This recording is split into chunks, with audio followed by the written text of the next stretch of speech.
This is my first 10, 15 minutes in this case, and everybody I met is scary and intimidating. The problem with that is when you're working undercover is I now have established somewhat of a credibility and trust with the guy with the eyeballs.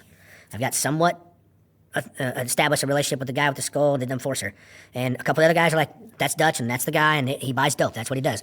But every time somebody new comes around, they would ask you a question which may not be interrogating, but if you remember your identity, hey man, where'd you go to school at? You know the name of your school you went to, you know? How old are you? Well, in this case, I was actually, I think, 2 years older than I actually was. So when someone says, hey man, how old are you? 38, 40. What? I mean 38, 40. What are you, 38 or 40? I mean, like, somebody can be asking you a question and unknowingly, they're not interrogating you all, they're just trying to make conversation, but you weren't prepared for it.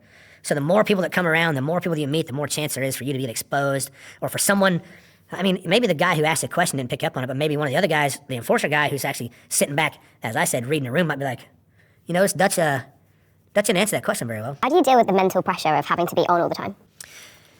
A lot of drinking.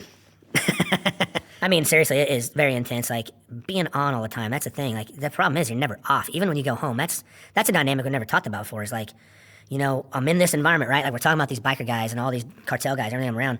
And when you go home at night, like, you can't just flip the switch off. Like, your adrenaline has been pumping so hard, and you finally got that done, but there's no debrief. There's no come down, right? It's just go home and go back to your family and start doing what you're supposed to be doing. Like, the problem is now you're nervous.